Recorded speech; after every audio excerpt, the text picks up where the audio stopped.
Olá, bom dia, boa tarde, boa noite. Sejam bem-vindos a mais um episódio do nosso Mereu Talks. Eu sou Samuel Guimarães e vou ser o host dessa temporada do nosso podcast. A gente está aqui hoje com o Marconi Rocha, que ele é cofundador e diretor financeiro administrativo da Mereu. E com a Virginia Gerhardt, a gente até conferiu o nome certinho, que é professora e consultora. E é um prazer te receber aqui, Virginia, e um prazer estar com você aqui também, Marconi. Obrigado, Samuel. Obrigado, Virginia, pela presença sua aqui com a gente. É um prazer estar aqui com vocês e nesse podcast. A gente vai conversar com a Virginia aqui sobre accountability na gestão de pessoas. Então, seja bem-vinda. Muito obrigada. Eu que agradeço a oportunidade, né? É um prazer estar aqui com vocês. Vou deixar um abraço aqui para Camila, então, já que a Camila falou de você. Camila que é nossa head de gestão lá na Mereu, né, Marconi? Mas ela, quando falou, tem que bater um papo com a Virginia, então fica aqui o registro aqui dessa indicação. Antes de entrar no assunto, queria lembrar que se você chegou aqui nesse episódio, em áudio ou vídeo, você pode aproveitar para assinar aqui, porque aí todos os episódios você recebe a notificação, seja no Apple Podcasts, Google Podcasts, Spotify ou no YouTube se está em vídeo. Os links para todas as plataformas vão estar aqui abaixo na descrição do vídeo. Ou se você pesquisar Mereu Talks nessas plataformas, você também vai encontrar a gente aí e fica recebendo todo episódio que está sendo gravado semanalmente. Virginia, primeiramente eu queria que você falasse um pouco da sua trajetória profissional. Ótimo. O que você faz hoje, até, né? Você é professora, consultora, como comecei a falar, mas você pode se apresentar com certeza melhor aí. Tá ótimo. Bom, a minha trajetória, eu comecei na área da psicologia, né? E me encantei pela psicologia organizacional. E por causa disso, eu precisei avançar os estudos na área da economia, da administração, porque só a psicologia não conversa com a parte mais sensível do corpo humano, do empresário, que é o bolso, né? Então, a gente precisa falar um pouco mais sobre EBITDA, retorno de investimento, minimamente, né? E aí, eu fui no campo da administração, investi em formações paralelas, trabalhei na formação de pós em gestão de negócios, pós em gestão de recursos humanos, trabalhei mais de 20 anos em recursos humanos, em empresas como indústria têxtil, a área de alimentos e bebidas da Coca-Cola, TIM, telefonia celular, Unimed BH, e aí depois eu fui me desenvolvendo. Fiz um mestrado em administração, depois eu fiz doutorado na linha da excelência humana, e em paralelo eu fui me organizando para atuar como consultora, né? E hoje eu sou fundadora da Verger, que é uma consultoria que atua em vários segmentos de negócios, e tanto empresa pública, privada, grandes, pequenas e médias empresas, dos mais diversos segmentos, né? E além disso, eu fiz uma carreira paralela que foi ser professora de pós-graduação. Então, hoje eu atuo também na PUC, Rio Grande do Sul, Minas, no INSPER, em São Paulo, na Fundação No Cabral, pelo Brasil afora, e uma faculdade de CIES em Manaus. Hoje dá vontade de perguntar se o dia tem 24 horas para ela também. Eu estou agradecendo porque ela conseguiu a agenda com a gente. Então, eu já sinto que somos privilegiados aqui. Então, curso de administração do tempo é um dos que eu ministro.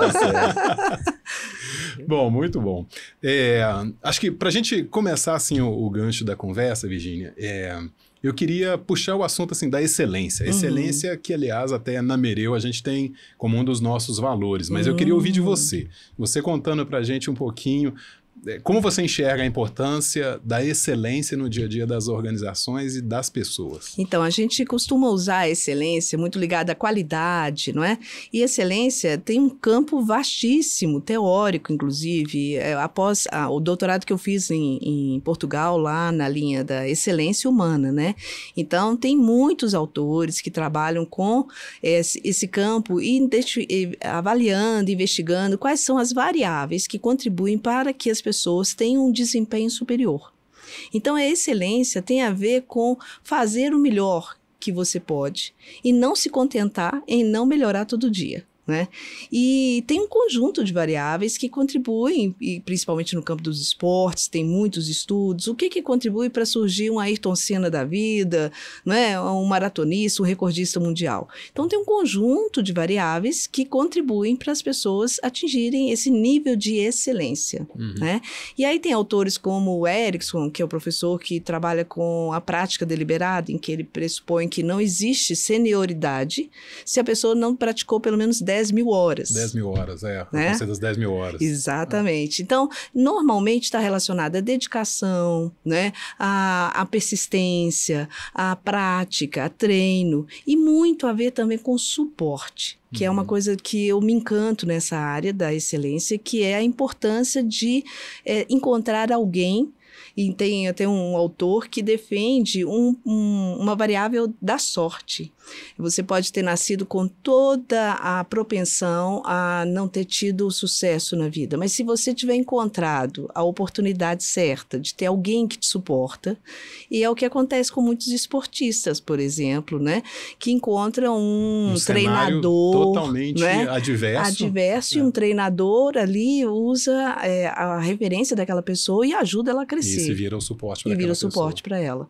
Então, a gente entende também que no campo das organizações, a liderança, ele pode ser uma referência muito importante de suporte para as pessoas também. Sim. Né? E é nesse campo que eu muito trabalho com desenvolvimento de liderança. Legal. E como é que a excelência, ela se conecta com o accountability? Como que esses dois termos, eles se falam? Então, a accountability tem a ver com a questão de você fazer além do que só responder por algo, não é? Eu não sei se estou antecipando aí as suas perguntas, mas a responsabilidade, por exemplo, é um termo que ele não consegue traduzir a accountability. É mais do que isso. Você se responsabiliza por aquilo que é combinado com você e você faz a entrega daquilo que você tem que fazer. O accountability vai além. É você se responsabilizar com a entrega, mesmo que o ambiente seja desfavorável, você vai buscar formas de atingir o seu objetivo. Então, uma pessoa que tem essa competência do accountability, o que a gente chama de uma pessoa accountable, ele busca, né, fazer do limão a limonada. Então, ele vai buscar formas, mesmo que o outro não faça parte dele, ele vai fazer 100% daquilo que precisa para atingir o que precisa. Você me fez lembrar de um episódio, porque eu tive a oportunidade de trabalhar um tempo fora do Brasil, e aí lá a gente estava trabalhando com um projeto de consultoria e a gente utilizava muito aquele conceito do 5W, 1H, né? E desses W, um dos W é o who, né? Ou seja, quem, né? E aí, na hora de descrever a explicação, né, do que tinha que ser colocado nesse campo, eu me lembro que nós, como brasileiros, a gente colocar a pessoa que é responsible, quem é o responsável. E aí, uma outra pessoa veio e falou, olha, não é o mais adequado. Aqui, o mais adequado é uma palavra que não existe no português, que é accountability. Então, quem é accountable, ou seja, quem é que vai ser, é muito mais do que quem vai executar. Isso. As ações, então vai muito em linha com isso. Quem vai fazer acontecer. Isso não existe, né? Assim, uma tradução perfeita, não. A accountability ele vem, né, inclusive, da origem contábil. Né? A contabilidade, naquele momento em que a empresa presta contas daquilo que te cabe, né? Nesse momento é um balanço na base do accountability, né? E a área de gestão de pessoas meio que pegou emprestada essa palavra para poder conseguir traduzir. Para expressar bem, né, o que significa, né? Prestar contas, ir além daquilo que é só a sua responsabilidade formal. Sim. Para que você faça acontecer.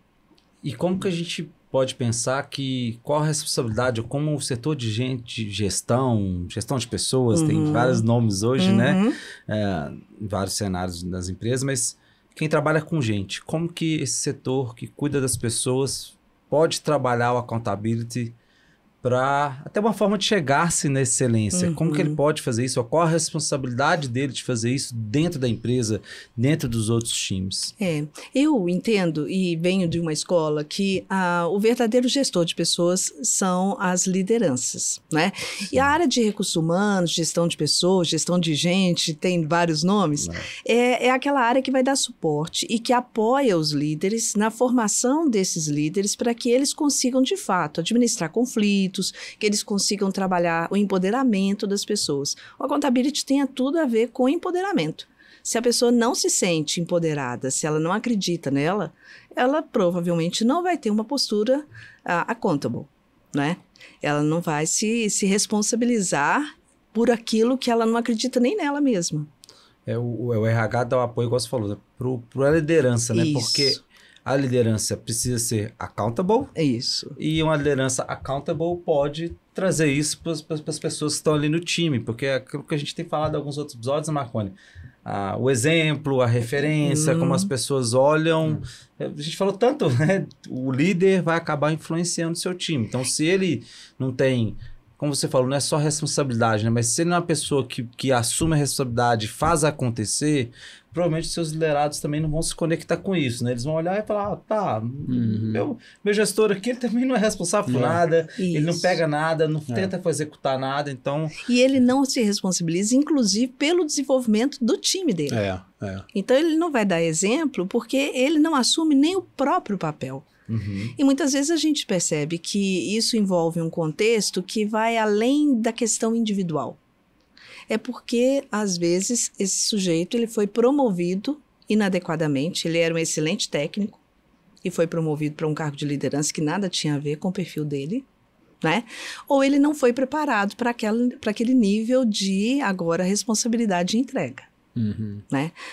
Gerar o resultado sozinho é uma coisa, gerar o resultado via outras pessoas, o desafio totalmente é muito diferente. Totalmente diferente. E você acha que esse conceito de accountability, ele conversa ou se mistura com o conceito de pensamento de dono, de alguma forma expressa a mesma coisa ou não? São conceitos diferentes? Então, eu tenho uma certa preocupação que eu vou compartilhar com vocês aqui, quando eu escuto, e é recorrente pedidos, olha, eu gostaria que você desenvolvesse no meu trabalho como gestão de pessoas e desenvolvimento de líderes e equipes, eu gostaria que as pessoas tivessem um sentimento de dono. Sentimento de dono. E aí eu alerto normalmente o cliente que me faz essa demanda, que pode ser o empresário, o diretor, eu digo para ele, você tem clareza do que significa ter sentimento de dono? Né, que é uma outra dimensão importante do accountability que tem a ver com a cultura da empresa. O dono, ele tem um nível de autonomia para definir os rumos da empresa. Você está solicitando que ele tenha esse sentimento de dono. E ele vai ter essa autonomia correlata? De dono? Então, para as pessoas imaturas, o sentimento de dono, quando é dito isso, pode gerar, inclusive, uma sensação de falsidade, olha, é falado uma coisa, mas na prática isso não acontece, porque me cobra a responsabilidade, mas eu não tenho autonomia. Não tem autonomia, né? Então, vamos conversar sobre essa história, não é? Sentimento de dono, eu acho que então é bem diferente, né, do que a gente está falando, né? Nesse contexto que eu estou dizendo, eu entendo que ter sentimento de pertencimento, ele pertence àquela empresa, ele se sente tão parte dela que ele vai fazer o máximo para aquela empresa ter sucesso e ele acredita que se a empresa cresce, ele cresce. Mas ele tem que evidenciar isso para ele na realidade. Porque senão fica uma realidade que não casa com o discurso. Exatamente. E falando então especificamente da accountability, são 4 pilares que a gente tem, é isso? Eu entendo que são 3 dimensões. 3 dimensões. Né? Existem vários campos de linhas de teorias do accountability, mas uma das que eu acredito que sejam importantes para a gente pensar é que muitas vezes ela é trabalhada na perspectiva do indivíduo. Mas existem 2 outras dimensões, que é exatamente a liderança, que tem um papel fundamental de abrir portas, de possibilitar para as pessoas essa postura. Talvez dar o suporte. Dar o suporte, falou, né? A abertura, a autonomia, o empoderamento. E a outra dimensão é a própria cultura da empresa. Às vezes a liderança tem essa postura, ela quer até fazer isso, mas todas as políticas, as estratégias da empresa são engessadas e centralizadoras. As pessoas não têm o mínimo nem autonomia, nem sabem qual é o papel dela direito. Então fica muito mais difícil ter uma postura accountable nesse sentido. Então você tem o próprio indivíduo, a liderança e a cultura. São as 3 dimensões que definem o accountability. Vou dar um exemplo. Uma amiga minha que na época da pandemia, ela já mais idosa, ela não estava saindo muito de casa para nem fazer compras e ela mora num apartamento acima de uma padaria. E aí, um dia, ela já tinha o costume de fazer pedidos pelo telefone mesmo, e lá alguém da padaria subia para o apartamento dela e entregava o pedido. E ela já pagava antecipadamente pelo Pix. E um determinado dia ela pedia, vou pedir um pão, uma rosca e um biscoito, alguma coisa assim. E aí, quando chegou para ela o rapaz para entrega, levou também 1 litro de leite. Mineiramente, a gente falaria um litro de leite. Um né? litro de leite. E aí, ela, então, viu que ela tinha pago, inclusive, porque ele levou a notinha, pelo litro de leite que ela não havia pedido. Uhum. E aí ela falou com o rapaz, poxa, mas eu não foi esse o pedido. Eu pedi só os produtos, eu não pedi o litro de leite. E aí o rapaz, com altíssima contability, não pensou duas vezes. Falou com ela, a senhora não se preocupa, a senhora é cliente nossa, ele era um atendente. Ele pegou do dinheiro, do bolso dele, e devolveu para ela o dinheiro que ela tinha pago a mais do litro de leite. Poxa, legal. E aí, quando ele foi embora, ela que também dá essa disciplina na Dom Cabral, ela dava quando a gente estava dividindo, e aí ela falou assim, interessante, né? Esse rapaz, ele teve um alto accountability, mas vou ficar pensando e vou acompanhar. Ela não me contou o desfecho. Mas, com certeza, esse rapaz, ele tem a dimensão lá na padaria com essa autonomia da liderança. Da autonomia da liderança.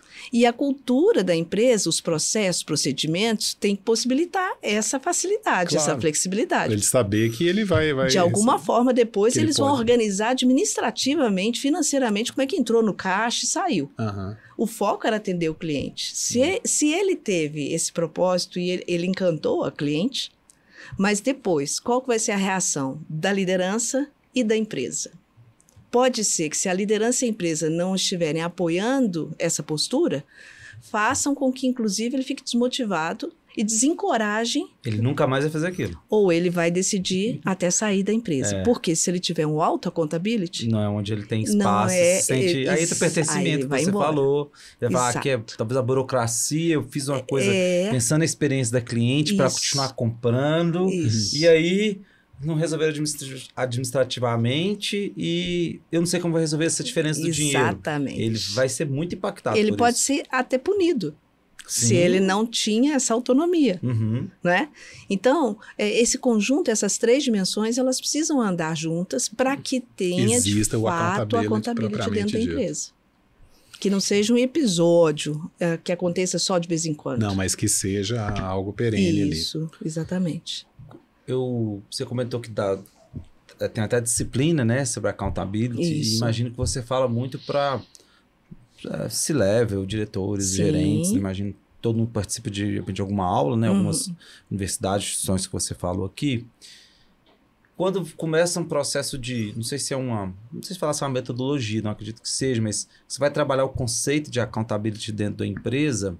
Então chega um gestor e fala, olha, eu estou querendo trabalhar isso aqui. Que resultados, ou quais resultados que você pode falar com ele assim, olha, o resultado que a gente vai ter esse. Que mudança de comportamento ele pode esperar das pessoas quando você começar a aplicar ele, né? Porque você falou, você como consultora vai potencializar ele ali para colocar na empresa. Você trabalha na autonomia, trabalha em outras coisas que precisam acontecer junto, mas qual o resultado que ele provavelmente vai perceber de mudança dos colaboradores da empresa, das pessoas colaboradoras? Então, normalmente, esse tipo de treinamento, quando a gente leva para as empresas, uma coisa é a aula, né, em turmas abertas, que faz parte da disciplina, não é? Por exemplo, do Cabral, do INSPER. Outra coisa é quando eu sou contratada para levar esse conteúdo numa trilha de desenvolvimento de liderança, seja diretores, média liderança ou não. Eu tenho cuidado de levar sempre esse contexto dessas três dimensões, né? E o que eu mostro e evidencio para eles? Primeiro a sua cultura já está madura para isso? Porque a gente tem que ter cuidado com o que deseja. Exatamente. Não é? Porque se eu estimulo a autonomia e o empoderamento, mas não dou espaço, eu posso criar um conflito muito ruim dentro da organização e uma percepção de desalinhamento dos colaboradores e de líderes. Então, para que a gente consiga ter um efeito positivo, o ideal, que nem sempre a gente consegue, é inclusive fazer o desenvolvimento dessas lideranças de cima para baixo. Para que a alta direção, inclusive, perceba, não é, os ganhos que são maior comprometimento das pessoas, maior engajamento, porque se eu me responsabilizo a ponto de ter uma entrega que eu me considero como dono daquele processo, do processo e não da empresa, né? Mas quando eu tenho essa entrega diferenciada, e hoje em dia a gente tem inúmeros desafios que só os líderes não são capazes de responder, Ele tem que ser muito mais um fomentador para que as pessoas o apoiem nas soluções de problemas. Já passou a época de que o líder é capaz de responder tudo sozinho. Mas ele vai ter que dar autonomia para a equipe fazer isso, né? Então, as pessoas com uma clareza dos seus papéis e responsabilidades, com feedbacks claros, elas conseguem ter um desempenho superior, uma entrega, de fato, com um nível de comprometimento e empenho, com resultados sustentáveis, sem ter que ficar o gestor cobrando da pessoa o que ela tem que fazer. Está ligado ao conceito de equipes autogerenciáveis, né? Exatamente, não é? O nível de equipes de alto desempenho, não é? Que tem que ter uma relação de confiança muito grande. Em algumas empresas, inclusive, quando a gente vai trabalhar alto desempenho da equipe, naturalmente a gente tem que passar pela relação de confiança, por como que as pessoas têm maturidade para resolver os conflitos. Então, se não tem esse perfil interno de estímulo ao empoderamento, os conflitos ficam velados, as pessoas não resolvem, porque elas não tomam iniciativa de ir lá resolvê-los. Né? Tudo vai virando um emaranhado. O principal resultado talvez seja... O principal resultado seria o resultado, né? Eu ia te falar. Mas o principal benefício, o ganho que a pessoa vai ter é o comprometimento, né? O compromisso com os resultados. E a tendência é que os resultados venham, já que a gente tem um comprometimento dessas pessoas. Então, isso talvez seja o principal. Mas, como você falou, tem todo um conjunto de... Isso. Tem que estar condições, pronto, né? Tem um conjunto de condições, né? Condições de contorno que tem que ser estabelecidas ali para que exista, E eu vejo que tem um ambiente outro ganho nessa história, que o resultado, eu entendo que possa ser, inclusive, uma consequência. Que é um ambiente de trabalho que a gente, inclusive, hoje tem um termo para isso, que é um ambiente seguro de trabalho. Né? É um ambiente em que as pessoas sejam saudáveis. As pessoas estão adoecendo nas empresas, elas são muito cobradas, muitas vezes não têm um nível de autonomia ou não têm o preparo necessário para essa entrega, então elas ficam doentes. Né? Uma das maiores fontes de motivação, e aí no campo da psicologia positiva, que é o campo que eu mais trabalho, né? A gente trabalha muito com a perspectiva da motivação e do empoderamento. E uma das fontes de maior motivação das pessoas é ela perceber que o desempenho dela gera resultados. Mais do que alguém valorizar esse resultado, é ela mesma perceber. Quanto mais o resultado dela melhora, mais ela acredita nela. E a autoconfiança leva à autoeficácia, que é um outro termo que tem tudo a ver com essa história. Então, esse termo de autoeficácia, a gente ouve falar muito de inovação, de eficiência, tudo, mas a autoeficácia não é tão comum, não é tão comum, né? Explica pra gente um pouquinho o que significa autoeficácia. Então, a autoeficácia é um dos elementos que contribuem para as pessoas serem excelentes.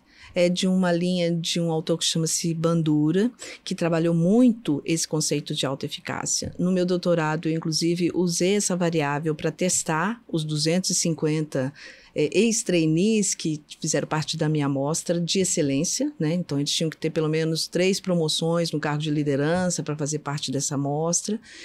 E tem como medir a autoeficácia. Existem inventários para avaliar a autoeficácia. E o que é a autoeficácia, então? A autoeficácia parece que se mistura com autoestima, autoconfiança, mas são coisas que são relacionadas, mas não são as mesmas coisas. A autoestima é a capacidade da pessoa de se gostar. Ela se valoriza, ela se reconhece como um indivíduo que tem suas qualidades. A autoconfiança, ela é decorrente da autoestima. Se eu gosto de mim, se eu acredito em mim, eu vou confiar que eu vou conseguir fazer algumas coisas. E a autoeficácia é fazer do limão a limonada. É ter aquela postura de que, de frente, e aí tem muito a contabilidade a ver com isso, frente a um desafio, a um obstáculo, eu vou criar estratégias, porque eu acredito em mim, eu confio que eu sou capaz, eu enxergo os obstáculos como desafios e não como impedimentos, e eu vou buscar fazer o que eu preciso fazer para conseguir meu objetivo. Né? A famosa capacidade de desembolar, né? Ayrton Senna, não é? Ayrton Senna é um exemplo de postura de autoeficácia, muitas vezes ele tinha. Ele teve que enfrentar corrida na chuva, mas ele não tinha habilidade. Então, como é que ele evidencia a autoeficácia dele? Olha, tudo bem, eu não sei ainda ter a velocidade na chuva. Mas o que eu vou fazer? Eu vou ser o primeiro a entrar na pista e o último a sair. Eu treino das 1000 horas, vou praticar, porque eu tenho certeza que se eu praticar, eu dou conta. É autoeficácia. E isso deve ser difícil tanto para o líder trabalhar com ele mesmo, né? Porque bem que as coisas conectam, a autoestima, autoconfiança e a autoeficácia. Isso. Porque não sei se ele consegue fazer tudo isso sem autoestima, sem autoconfiança. Não sei. Muito difícil, não é? Porque a pessoa tem que querer fazer e buscar fazer, que era uma coisa que o Ayrton Senna tinha, que era, se eu não... Ele tinha um carro ruim, ele falou, não, com carro ruim eu vou dar um jeito de conseguir. Porque você começa a buscar estratégias racionais, né, mecanismos, você vai jogar xadrez lá para você saber como é que você vai chegar lá. E aí, assim, um outro caminho que eu trabalho muito nas empresas é a formação das equipes de alto desempenho, né? E nesse contexto, é muito importante o líder valorizar e fomentar o trabalho em equipe. Por quê? Porque não existe ninguém perfeito. Mas pode ser que em uma determinada atividade, um determinado desafio, alguém da equipe tem mais autoeficácia ou tem mais autoconfiança do que o outro. Então, a diversidade passa a ser uma complementariedade para o time se apoiar. Mas aí a autoeficácia, ela acaba sendo contextual. Ou a potencialização da autoeficácia é contextual. É contextual, melhor dizendo assim. Porque, lógico, é uma característica do indivíduo também. Tem mais a ver com uma característica individual do que até o processo do ambiente. O autoeficaz, ele vai transformar o ambiente para conseguir. Agora, se é um ambiente nocivo, opressor, aquela autoeficácia não vai aflorar. Ou o cara vai embora. Ele fala assim, não, um caminho então para a solução, porque o autoeficaz, ele não se vitimiza. Ele não vai ficar lá 10 anos reclamando da empresa. Tem a ver com a contabilidade também. Ele não vai ficar lá reclamando. Mas se frustra, né? Ele vai se frustrar, mas ele vai falar assim, tudo bem. Ele pode, se ele tiver uma autoeficácia baixa, né? Ele vai falar assim, o problema é essa empresa que não me deixa crescer, o problema é porque o meu chefe é centralizador. A pessoa com a autoeficácia alta, né? Ele vai dizer assim, tudo bem, eu tenho esse ambiente. Agora, o que eu posso fazer que cabe a mim, que depende de mim, para eu transformar esse ambiente? Será que eu já dei feedback como eu deveria para a minha liderança? Puxa, mas ele pode me demitir. Tá bem, pode me demitir. Mas se eu ficar assim e falar para ele, de qualquer jeito eu vou ficar desmotivado, não vou mudar. Então, eu vou correr atrás. Internaliza a solução. Vou empreender, vou buscar outros planos B e vou falar. Se não der certo, eu vou buscar uma outra alternativa. Então, o autoeficaz, ele busca estratégias de solução de problemas. Ele não fica paralisado na vitimização. E aí... Né? De novo, o líder conseguir fazer isso e conseguir fazer com as pessoas, né? Porque tem toda essa base que está pronta, estruturada e pode ter o cenário, como o Marconi falou, né? O cenário externo ali, vou dar um exemplo, a gente está vivendo um momento de muitas empresas se ajustando e às vezes alguns projetos que alguém sonhou vão ser cortados ou vão ser adaptados por uma questão de muitas empresas estão adequando orçamento, a gente está vendo esse cenário de várias empresas às vezes, segurando o investimento e tudo mais. Então, às vezes, não é o líder com aquela pessoa que trouxe um projeto super legal que tem mais um resultado, é um cenário externo. Então, isso é uma coisa que o líder tem que levar no dia a dia ali, medindo ali. E trabalhando a equipe para saber lidar com resiliência, para saber lidar com frustrações, que é muito desafiador com a nova geração em especial. Em especial. Né? A gente não pode generalizar, mas a nova geração não foi frustrada como a antiga geração foi. Né? Parecia que os pais da gente faziam cursos intensivos de frustração. De como frustrar, né? Como engrossar a casca. Não era isso? Às vezes ensinava a gente através de frustração. Isso não é assim, não, isso não pode. Isso não pode, mas eu quero, mas não pode, pronto. Não. Porque eu não quero. Exatamente. Porque eu não quero. Eram autoritários, né?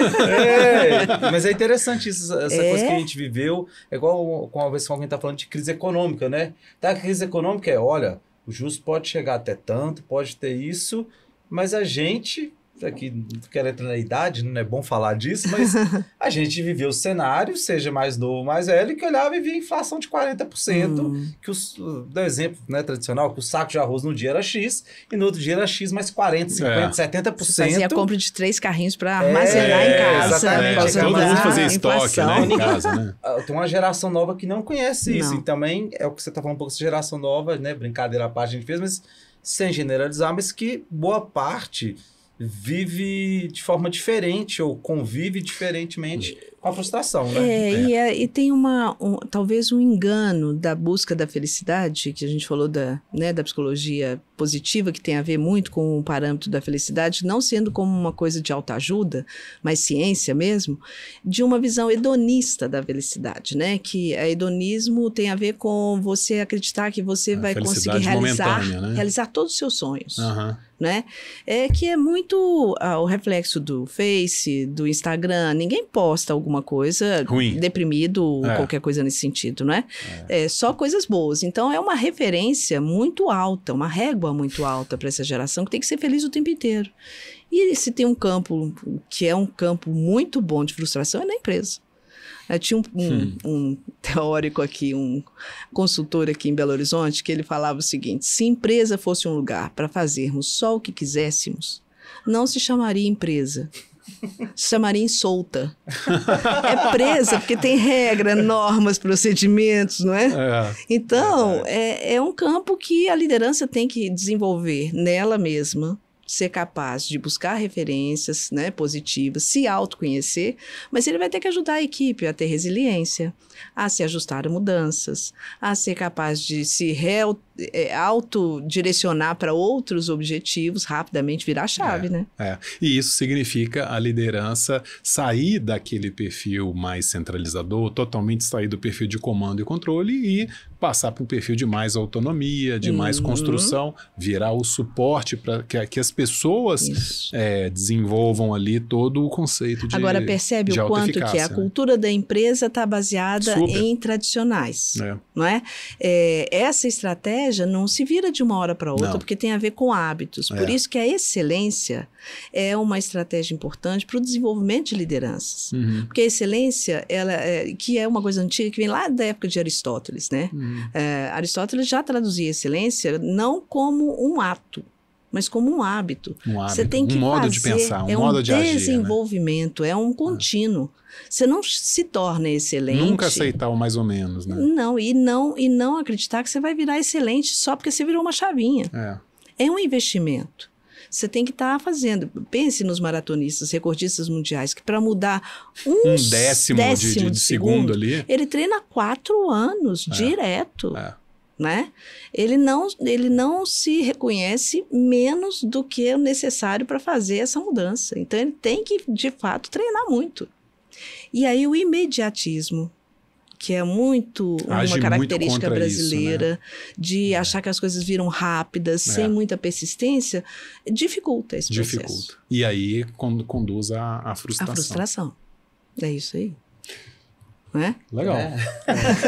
Eu achei interessante que, como você falou, foi conectando coisas, né? Você começa pela questão da excelência. Um ano que você falou que trabalha, né, com disciplina, como conteúdo, ou também na consultoria. E como se você tem a questão do accountability, que, querendo ou não, eu falo um pouco de experiência nossa. Quando você vai pensando no que a gente fala muito nos portais, ou a gente mesmo tem o nosso blog que fala de gestão de pessoas, e veio aparecer uma palavra nova, e quando ela trouxe, assim, olha, accountability. E eu falei, tá, mas e aí? Né? Eu não me conectei no primeiro momento, e fui pesquisar, a Virginia compartilhou até um artigo muito interessante com a gente, e falou assim, olha, como se conecta aqui, eu já tinha pesquisado e visto até um webinar que você participou da INSPER, se eu não me engano, com alguns convidados, até de fora, inclusive. E aí foi interessante que é um conceito novo, mas extremamente necessário. E ele se conecta com esse conjunto que é, se você trabalhar a excelência, você vai precisar de accountability. E querendo ou não, você está falando de accountability, tem várias coisas que precisam, mas principalmente a alta eficácia. Porque é um lado de cada pessoa se responsabilizar e entender o seu papel e o quanto ela contribui. cada pessoa ali. Para o líder, ele tem um ponto de trabalhar que alta eficácia, tem alta eficácia dele, ao mesmo tempo ele trabalhar isso com a equipe, porque boa parte do sucesso dele vai depender do sucesso da equipe, porque se ele... Isso. Eu acho que é muito difícil um gestor, um líder falar, não, ele é um líder alta eficaz e a equipe dele toda não é. Acho muito difícil. Exato. Porque a tendência é que não se conecte ali, seja pela cultura, seja pelo propósito, nada vai se conectar. Então, vai ter que ter essa conexão. E a gestão de pessoas, né? O RH E aí apoiando entra o esse RH processo. olhando tudo. Porque ele está de fora, com uma visão imparcial, né? E ele vai poder ajudar o gestor a entender esse papel dele. Que, na verdade, o resultado é consequência desse trabalho que ele faz com o time. E muitas vezes, como ele não foi preparado, ele está focado no resultado, como ele buscava individualmente. E vai dar errado. Então tem que treinar muito. São trilhas de desenvolvimento. Vai aprender a delegar, vai aprender a como conversar, se comunicar. O que você assistiu lá do INSPER foi provavelmente o lançamento de uma autora, Carolyn Taylor. Ela lançou o livro dela aqui no Brasil, que chama Accountability. Né? E eu mediei um pouco lá com ela, web, né? E que a gente estava conversando porque ela escreveu esse livro, é bem interessante. É um livro bem fininho, bem fácil, em que ela traduz o accountability também numa perspectiva de como que você estabelece compromissos com o outro, como você deixa claro o que você espera do outro, para que o outro assuma como uma promessa de entrega. Então, em uma conversa de um pedido eficaz, sempre tem dois interlocutores. Tem aquele que pede e tem aquele que vai cumprir o pedido. Então, tem que ter uma relação ali em que os dois estejam entendendo qual que é o papel exato deles. Quem faz o pedido tem que pedir com clareza. Quem assume tem que entender que ele vai ter que assumir a responsabilidade de uma entrega, mesmo que aconteçam os imprevistos. Não é só a execução, é o que você falou. É atuar como dono do processo. Isso, uma promessa. Se ele se o dono do comprometeu, processo, né? ele Com entrega. processo com resultado. Mas para isso ele tem com que ter processo e com resultado. Pra isso ele tem que ter a Porque ele pode autonomia. mexer no processo. Se Isso. tiver autonomia, ele fala, vamos ter que mexer no processo porque eu preciso entregar aquele resultado que eu me comprometi. Eu me comprometi um resultado que você marcou, onde eu vou correr atrás desse resultado. Com aquele velho jargão também, né? Autonomia sobre os meios, responsabilidade sobre os fins, né? Isso aí. As empresas têm que equilibrar essas duas coisas. Autonomia e responsabilização. Se tem um desequilíbrio nesses dois, vai gerar um conflito ou, até pior, vai gerar uma inconsistência entre a fala e a prática. Porque uma coisa sem a outra não existe. É isso. Eu queria, quando chegar no final aqui, a gente gosta sempre de trazer alguma dica. Não precisa de que às vezes é uma prática direta, mas pelo menos para mim é um termo novo. Acredito que para algumas pessoas que estão assistindo ou ouvindo a gente, pode ser um termo novo. Sim. Accountability aplicado na gestão de pessoas, ou como a gestão de pessoas utiliza a accountability até para maximizar os resultados nas organizações, né? Como você falou, vai ser uma consequência. Isso. Tem alguma dica que você quer deixar de um conteúdo ou um livro, igual você falou, alguma coisa que para quem quiser estudar um pouco mais sobre isso, sobre as várias coisas que a gente falou aqui, né? Os principais são accountability, excelência humana e também a alta eficácia. Tem algum lugar para quem ficou curioso sobre o assunto pesquisar? Que dica que você deixa aí para... Então, eu gosto muito de um autor, né, o Howe, que trabalha com uma perspectiva de um livro que chama O Princípio de Oz. E ele faz uma metáfora com a questão da Mágico de Oz. Do Mágico né? de Oz. Que tem um momento, inclusive, que o gato conversa com a menina, né? A Alice, e ela pergunta para onde essa estrada vai, e ele pergunta para onde você quer ir. Né?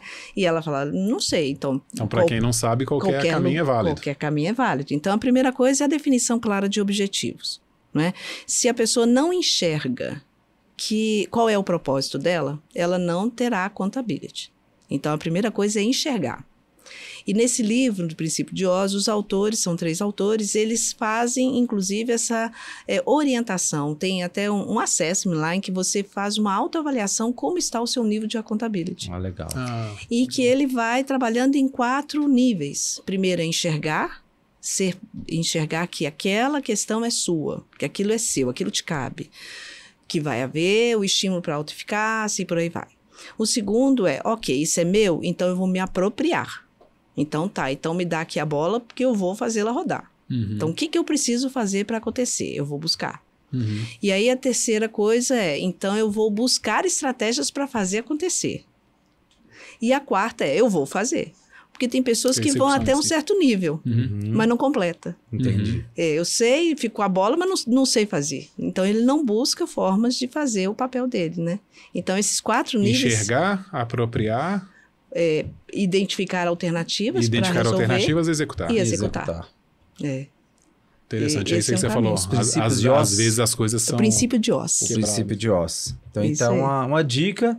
E a gente já está chegando ao final. Eu vou deixar outra dica também. Se alguém quiser conversar mais sobre o tema, queria que você deixasse uma forma das pessoas te encontrarem, LinkedIn, Instagram, ou outro canal que você queira deixar, um site, ou mesmo da empresa também.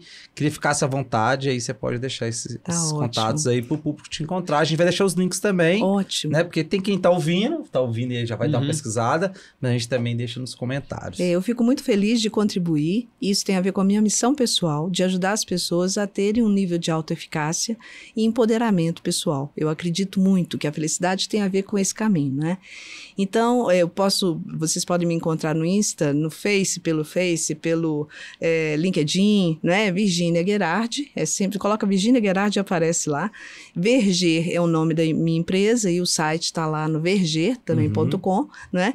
E aí, é um prazer também, não é? A trabalhar com vocês aqui. Esse tempo que a gente teve aqui para trocar essas ideias foi mesmo uma grande oportunidade. Tem mais a que agradecer a vocês. Não, o prazer foi nosso. A gente é que tem que agradecer pela conversa de altíssimo nível, né? Acho que realmente agregando bastante aí ao conhecimento nosso e espero também de quem está nos ouvindo, né, Samuel? Eu acredito que tem um tanto de gente interessada. Quando chegou o tema, eu fui mergulhar no assunto, então por isso que fui entender um pouco mais e falei já com o time de conteúdo, falei assim, gente, esse negócio aqui é super legal, a gente tem que trabalhar isso aqui. Então... O Samuel foi accountable, o Samuel e a Maria, porque nós vamos, Samuel, vamos organizar lá o podcast. Isso aí, exatamente. Nós estamos aqui, fez acontecer. Provavelmente ele lidou com imprevistos, com situações inusitadas e não parou por causa disso. Mas todo mundo é nosso. Obrigado, Marconi. Mas a gente faz isso com muito carinho e aí fica meu agradecimento para você aqui de verdade. E aí, gente, até a próxima semana. Deixa um abraço, um beijo para todo mundo. Semana que vem tem episódio novo no nosso podcast, então segue a gente, acompanha nossas redes sociais também. Se você pesquisar Mereu ou Mereu Brasil, você vai encontrar as nossas redes no Instagram, no LinkedIn, no Twitter, em vários canais. Até. Muito obrigada.